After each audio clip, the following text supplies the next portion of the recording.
রক্তের সম্পর্কের চেয়েও বড় হয়ে দাঁড়ালো জমির সীমানা আর চলাচলের পথ। বান্দরবানের নাইক্ষ্যংছড়িতে চলাচলের রাস্তা বন্ধ করাকে কেন্দ্র করে আপন ভাই ও ভাতিজার হামলায় রক্ত ঝরল বোন ও ভগ্নিপতির। এমনকি রক্ষা পায়নি ১২ বছরের মাদ্রাসা পড়ুয়া ভাগ্নিও। ঘটনাটি ঘটেছে নাইক্ষ্যংছড়ির সদর ইউনিয়নের ৮ নং ওয়ার্ডের আশারতলী গ্রামে। ভুক্তভোগী সাবিকুন নাহার জানান, তার আপন ভাই জামাল হোসেন গত ৬ মাস আগে প্রভাব খাটিয়ে তাদের দীর্ঘদিনের চলাচলের একমাত্র পথটি বন্ধ করে দেন। সেখানে গাছ রোপণ করে প্রতিবন্ধকতা তৈরি করায় যাতায়াতে চরম ভোগান্তিতে পড়েন সাবিকুন নাহার ও তার পরিবার। বিষয়টি নিয়ে স্থানীয়ভাবে সালিশ বৈঠক হলেও তা মানেননি ভাই জামাল হোসেন।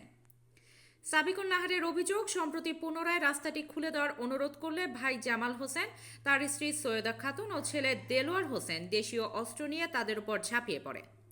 সাবিকুন নাহারের স্বামীকে মারধর করতে দেখে ১২ বছরের শিশুকন্যা আয়শা সিদ্দিকা বাবাকে বাঁচাতে এগিয়ে গেলে তাকেও লাঠি দিয়ে পিটিয়ে এবং ধারালো ছুরি দিয়ে কুপিয়ে জখম করা হয়। প্রতিবেশীদের সহায়তায় তাদের উদ্ধার করে নাইক্ষ্যংছড়ি স্বাস্থ্য কমপ্লেক্সে ভর্তি করা হয়েছে। চিকিৎসকরা জানিয়েছেন, আয়শার ডান হাতের জখম অত্যন্ত গুরুতর। এই হামলার কারণে বর্তমানে চলমান বার্ষিক পরীক্ষায় অংশ নিতে পারছে না মেধাবী এই শিক্ষার্থী। আজকে 2টা পরীক্ষা আমি দিতে পারি না। আমাকে মারধর করছে আমার মেজো মামা। জায়গা জমিনের জন্য আমার আব্বু নিয়ে ঝগড়া করছে। সেখানে আমার আব্বুকেও অনেক মারধর করছে, আমার আম্মুকেও মারধর করছে। তখন আমি একটা গাছের তলায় আমি দাঁড়িয়ে থাকছি। তখন বলছে, তোমার বাবাকে মারতে পারে না, তোমাকে মেরে ফেলবে, এরকম বলে আমার মামি আর ওরে আর জামাইয়ে আর বাসুরে আর দিওরে জায়গায় কিনে আর আব্বাতুন কিনিবা দে হাবসতের বেগিন আর তো আছে দূর তো আছে তা কিও না আর ভাই আর গাছ গোছলা রুই ফেলাই বিড়া মা যখন আর আব্বাতে মরে গিয়ে আর ভাই এনতে বেইমানি করি মানে গাছ গোছাল ধরে লুবে হারিলে ফেলতে চান আর জামাইতু জামালে আর ভাই জামালে হারিলে ফেলতে চান আর তুন বিড়া রাস্তা বা মানে রাস্তা দিয়ে আটছো নদের আর রাস্তা গড় দিয়ে আরো ওরে মানে আর আটছো নদের ইতারা মানে আর সব সময় বিএমপি ক্ষমতা দেখে না আরে মানে মারধর করতে স্যার আর তুলি দি ফেলাইতে স্যার জামাই আরও ঋতু আর বাপ এখন জাগা হয়ে তখন জাগা না আর বসত বাড়ি করি আর বাপু মারা গিয়ে তার বাপু মারা গিয়ে তো এখন তারা হওয়াইয়ে আর আলো জুলুমি করে সীমা ঠেলি ঠেলিয়ানো 500 তারা তো জাগা হারিলে ফেলার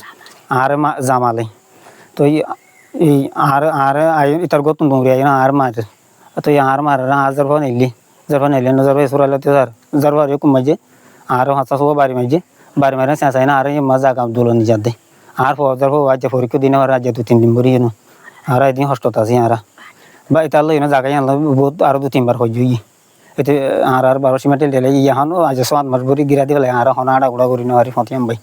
তবে হামলার অভিযোগ অস্বীকার করেছেন অভিযুক্ত জামাল হোসেন। তার দাবি, তিনি কাউকে স্বেচ্ছায় আঘাত করেননি, বরং 3 থেকে 4 জন মিলে তার উপর হামলা করলে তিনি আত্মরক্ষা করার চেষ্টা করেন। জামাল হোসেনের দাবি, একটি কুচক্রী মহল তার বোনকে ব্যবহার করে জমি দখলের পায়তারা করছে। তিনি অভিযোগ করেন, তাকে ছুরি দিয়ে আঘাত করতে আসলে সেটি কেড়ে নেওয়ার সময় অসাবধানতাবশত তার ভাগ্নির হাতে লাগে। পুরো বিষয়টিকে তিনি আওয়ামী লীগ নেতার উদ্দেশ্য প্রণোদিত বলে দাবি করছেন। আমি তো ভাই কোনো মারধর করি নাই। ওরা 4 জন লোক, 3টা মহিলা একটা ছেলে। ওরা আমাদের দেখেন কিরকম করে আমাদেরকে মারধর করছে, দেখেন ফিরের মধ্যে দেখেন সবগুলো আমার জায়গা আঘাত আছে। ওরা কিছু কুচুকুরি মহলের কথা ধরিয়া আমার জায়গাগুলোর সম্পর্ক রূপসাট করে খাওয়ার জন্য ওরা একটা আমার ষড়যন্ত্র করছে। ওরা না, আমি কোনো মারধর করিনি ওদেরকে।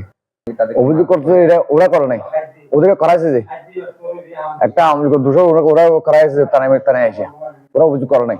আমার দাঁড়িয়ে কাটতে আসছিল, আমি ওই ওনার একটা ফুফু ওনার দাঁড়াতে ধরে কেড়ে নিতে দেওয়াটাকে আনতে একটু হাতে লাগছে। এই ঘটনায় সাবিকুন নাহার বাদী হয়ে নাইক্ষ্যংছড়ি থানায় একটি অভিযোগ দায়ের করেছেন। বিবাদীরা এলাকায় প্রভাবশালী হওয়ায় চরম নিরাপত্তাহীনতায় ভুগছেন এই পরিবারটি। ঘটনার সুষ্ঠু তদন্ত করে দ্রুত আইনি ব্যবস্থার দাবি জানিয়েছেন ভুক্তভোগী সাবিকুন নাহার।